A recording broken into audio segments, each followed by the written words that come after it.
Hang on, I'm a little too Anton Chigurh and not enough Steve Nash with my hair right now. First thing off the top, I'm going to say this before I get into everything else.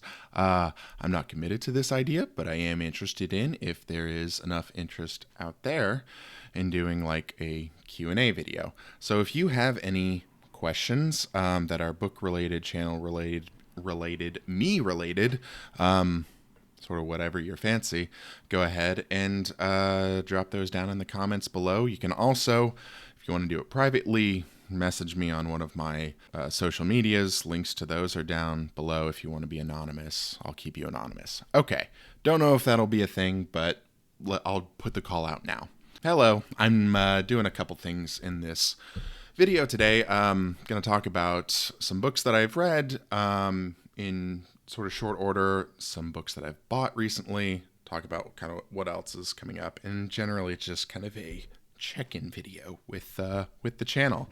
It's been a busy season in my life. I've recently got a new job, and that starts Monday. But that's kind of been taking up a lot of my free time, and maybe in a more unproductive manner than it needed to. But that's kind of behind me. Hopefully the transition isn't too hard. Same industry, basically the same job, and it's only right down the road. So it should be not too hard of an adjustment. Okay, so book number one that I read that I wanted to mention was Blue Movie by Terry Southern. This was one of the first books I actually read during the year, and didn't quite have enough to say on it to do like a whole video. So here it is, smashed in the middle of everything else.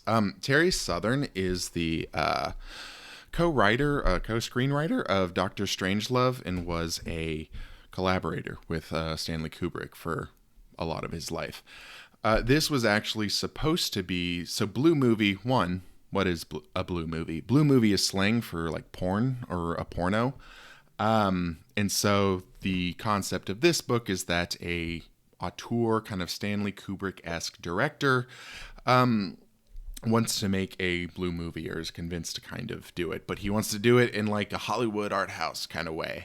And this book, I should say, takes place in 1968, was written in the early 70s, 72 if I had to guess. I don't know. The book ends up being these kind of different set pieces of the different scenes within the movie, and they're like, it's like an anthology. Like the movie's going to be an anthology of like sex scenes as opposed to one thing of plot. But the book then becomes just this kind of all these sort of mini side stories of like the deviousness that the film director and sort of his crew are doing to either give the runaround to like the studio when they come and try and visit the set. They're filming in Liechtenstein because like legally it's easier to do, I guess, that in secret over there as opposed to the States.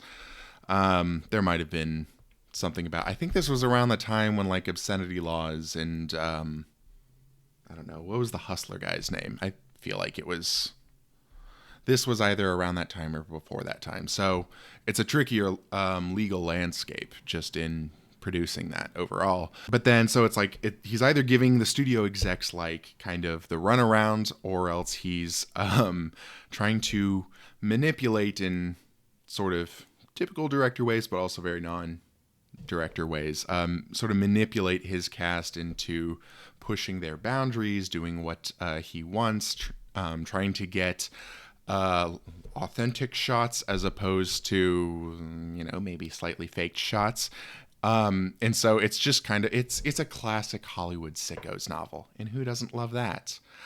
This is definitely more on the kind of Bret Easton Ellis spectrum of things.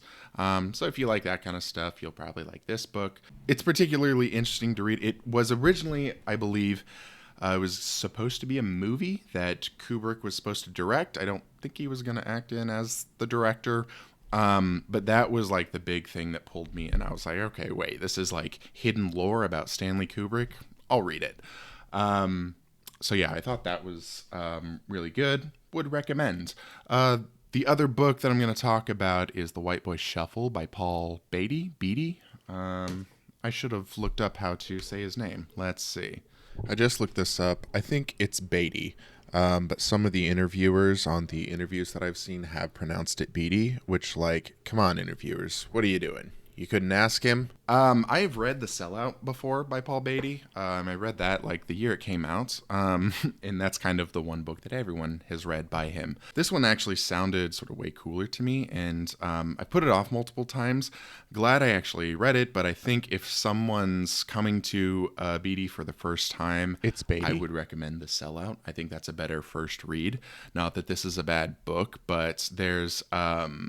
reading this really felt like, I was reading the same writer and same style, but The Sellout was maybe a little more refined. I think also, like, this White Boy Shuffle is kind of more of an anthology of events, and The Sellout feels a little more strung together by an actual plot. So if that matters to you, this is still a very rich, character kind of study. I mean, there's a lot of interesting side characters in it too. It shouldn't just be limited to the one character.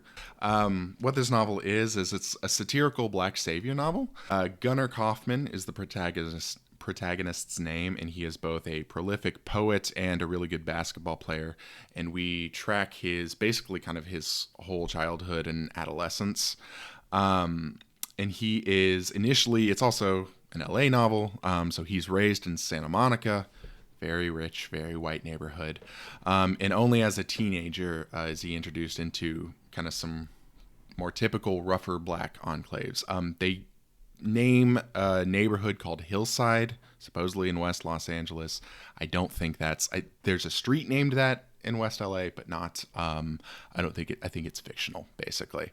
And then, so he is kind of this black kid that floats in and out, but also doesn't quite fit in either world.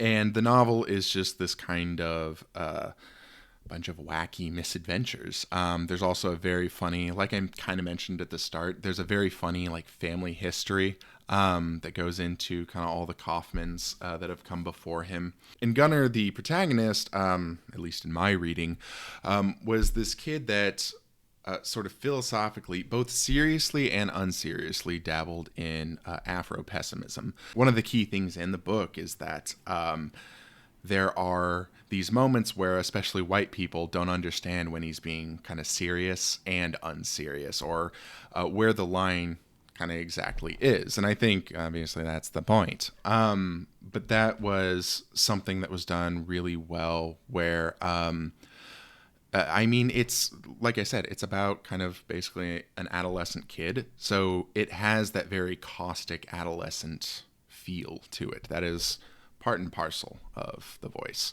So another highly recommend White Boy Shuffle. I will definitely be reading some more Paul Beatty. It's Beatty. I understand he also writes poetry, but I've only read his novels so far. So looking forward to more. Just a couple books that I've bought recently. This was the latest that came in. This is Hallucinated City by Mario de Andrade, the Brazilian writer. I also got a copy of this a month or two ago, of Macunaíma. Both of these are obviously Orpheus recommendations, right? He did a book, I think, on Macunaíma and mentioned both of these books. I feel like I've bought too many novels already this year, and I haven't read enough of them. So I'm trying to be a little more disciplined when I do buy something, at least for the rest of this year. I'm trying to make it mostly, if not all, poetry. Because the other poetry book I got, this was actually on the way back from Yosemite. I went to Yosemite recently. I have not made the vlog yet, but a vlog is coming. I think this was in Fresno at a book barn in, I believe it was Fresno. I got the collected poems of Philip Larkin. His Obad is one of my favorite poems, particularly as someone who works in the intricate rented world that he mentions in the final stanza. So you gotta love a guy whose entire poetry can just be slimmed down into that. So those are some of the books that I bought recently. The other book, this is another book that I bought recently. This is Dirty Snow by George Simenon. This is my first Simenon. I'm loving it. I'm actively reading it. I'm a little more than halfway through it. Finally, just some stuff that's coming up. I've already mentioned the questions and answers video. Maybe that'll be a thing. We'll see what the response is. I just want to get like 5 or 10 interesting questions. Maybe. Can we do that? I don't know. Never done one before, so let's give it a try. Also, like I mentioned, I went to Yosemite last week. Working on the vlog for that, but I got my camera wet at one point and lost some stuff, but now it works, obviously. How else would it be? Anyway, so, working on that. Hopefully I can put that together soon. I also have a written out script of Robert Coover's Origin of the Brunists, which is by far my favorite book that I've read this year. So I'm very excited to get to share that with you once I sit down and have the time to record it all. And then also I just finished Moby Dick. I'll either do a video or maybe some kind of extended conversation. It was a buddy read with my friend Luke, who I also did a conversation with the Pale King over last year. So that may be another thing in some form or another that will be coming at you. Other than that, I hope your summer's going well. I got a new job recently that I'm starting Monday, and I'm definitely not dreading it. I'm dreading it probably less than my old job. It doesn't matter.